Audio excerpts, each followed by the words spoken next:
I think if we were to achieve gender equality today, tomorrow's world would be here.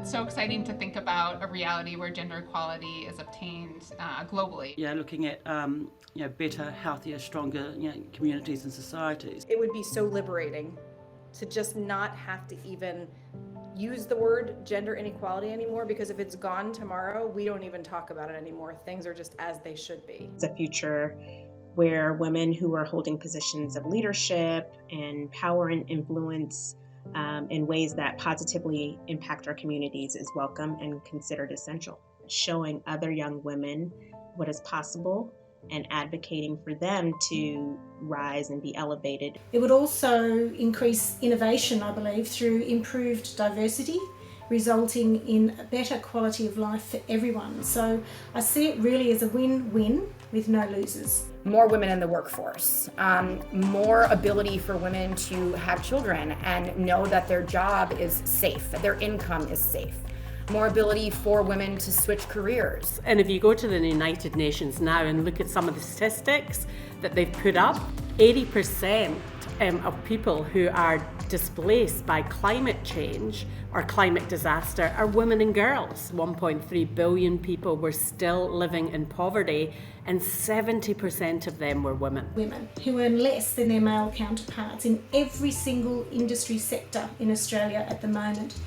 That is based on November 2021 ADS data. Gender equality must be intersectional. It's important that when we consider fighting for women's equality and when we consider deciding things that affect women's equality, we have to take those groups into consideration. Tomorrow's world is very much one where women, wherever they are in the world, are able to access really good quality education. The most powerful way of changing that gender equality gap is to educate girls and women. We see how it's a whole family commitment when a student walks across that stage and the time that they've given up. And so we know that education remains one of the best ways to obtain economic mobility and provide opportunities both for that student and for their family and their greater community. It's critical for us to be able to have those voices and to do so with authority. Education creates knowledge and it creates agency for everybody in terms of their options and their opportunities.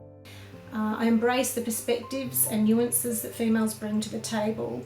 Things that we do within our communities are led by strong, Aboriginal women. So for me, education has really elevated my learning. Education honestly equals freedom in a lot of ways. For us to be working at an organization that opens those doors and possibly creates that path to freedom for people who may not necessarily have had it otherwise, I think is really powerful. My goal is always as a leader to kind of highlight and uplift people's voices when they have something to say. Particularly, women, people of color, members of the LGBTQ community.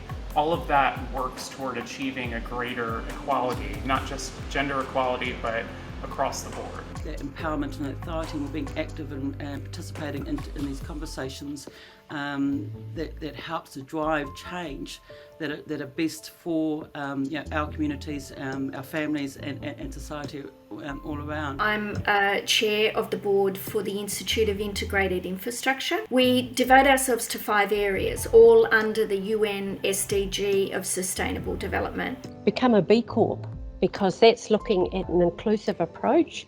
It's looking at sustainability and it's looking at a regenerative economic system that benefits everyone. Yeah, I'm very grateful for what education has done for me, and I'm always, striving to ensure that, my nieces, but also my family know how important education is and how it can really transform their lives. For me, it's kind of being in those places is important for women to be able to see other women in those spaces, and I think it's also important that, it doesn't just stop there. In 2019, I committed to what's called the Panel Pledge. It involves actively encouraging women voices in our industry and persevering to achieve change. As we start to move into a totally different type of world where there's non-binary people who aren't identifying as males or females, the fact that we still, and I think we should, celebrate International Women's Day I think we have to go past that now and really start to talk about everybody as an individual, all the differences that we have, and really celebrate that. Embrace your unique story. I think it's just a great opportunity for all women to come together. I think we don't get enough recognition in terms of what we're achieving. Working as hard as you can to not doubt yourself, to think big, to be confident, and to get the right people in your corner to always remind you just how strong and able and capable you are. Stand tall, take a seat at the table, and take the world by storm.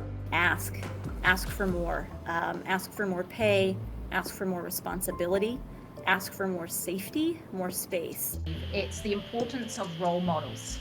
So sharing your experiences and the journey that you have gone through to achieve what you have is actually really important to communicate to younger women who are coming up through the ranks. Do you know your own institutions well enough? What does the data look like in relation to gender equality? And where has it gone astray? And consider the momentum that your organization could have if you start removing some of those. So education is absolutely fundamental, a fundamental human right that is critical in protecting our planet and making sure that everybody reaches their full potential.